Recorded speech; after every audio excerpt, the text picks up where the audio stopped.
A poor mechanic risks his life to save a stranger from a burning SUV, unaware she's the city's most powerful CEO. What happens when two worlds collide? Watch till the end to find out. Don't forget to like, subscribe, and share, and tell us where you're watching from. Let's get started! It was a cold evening on the outskirts of Atlanta, the kind that made every breath visible in the air. Marcus Reed, a 42-year-old auto mechanic, was walking home after a long shift at a small repair shop.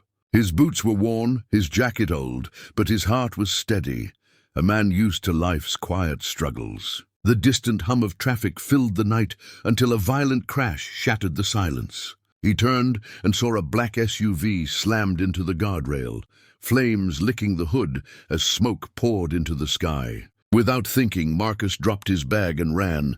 The closer he got, the louder the crackle of fire grew. Inside the wreck, a woman lay motionless, her head pressed against the steering wheel. Heat seared his skin, but he didn't stop. He wrapped his jacket around his hands, smashed the window with a wrench from his pocket, and reached in. The seatbelt was jammed. He tore at it until it snapped. Pulling her free, he stumbled backward just as the SUV erupted into a fiery explosion behind them. Gasping for air, Marcus looked at her, pale, unconscious, but alive. He had no idea he had just saved one of the city's most powerful women.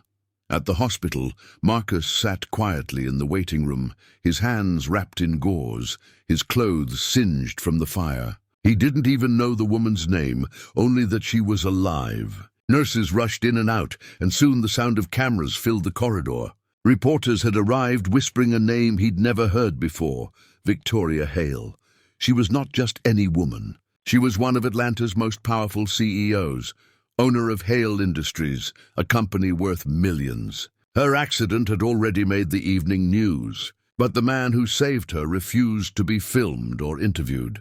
When doctors told him she was in stable condition, Marcus simply nodded and left quietly before she woke up. He wasn't looking for fame or reward.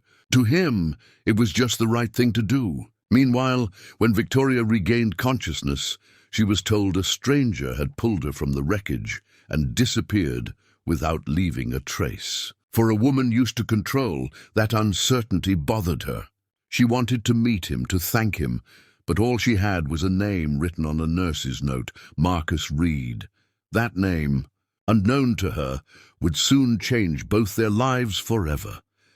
3 days later, a black luxury car stopped outside a small, run-down auto garage on the south side of Atlanta. Marcus was under a lifted truck, tightening bolts, when he heard heels clicking across the concrete floor.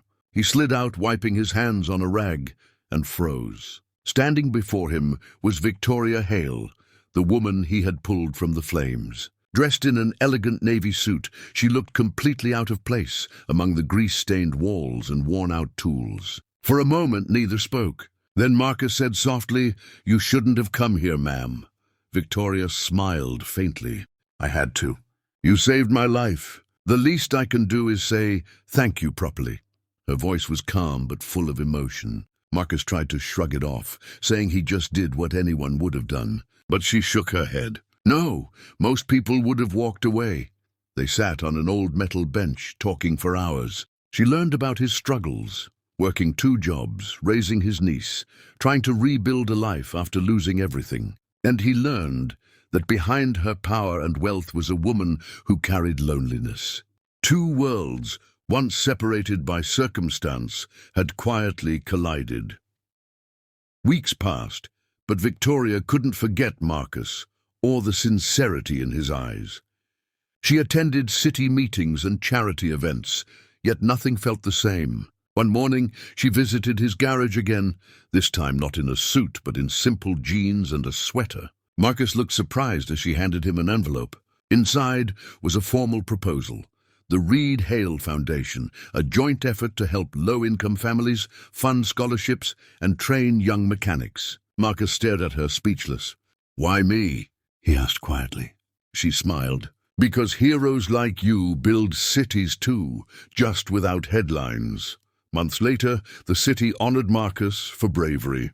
Cameras flashed, and the mayor shook his hand, but the loudest applause came from Victoria, standing proudly beside him. When it was his turn to speak, Marcus stepped to the microphone, his voice steady but full of emotion. "I didn't save her because she was rich or famous. I saved her because she needed help, and that's what we're meant to do for each other." The hall erupted with applause. That night, the man who once walked home with empty pockets and burnt hands stood as a symbol of hope, proof that compassion still changes lives.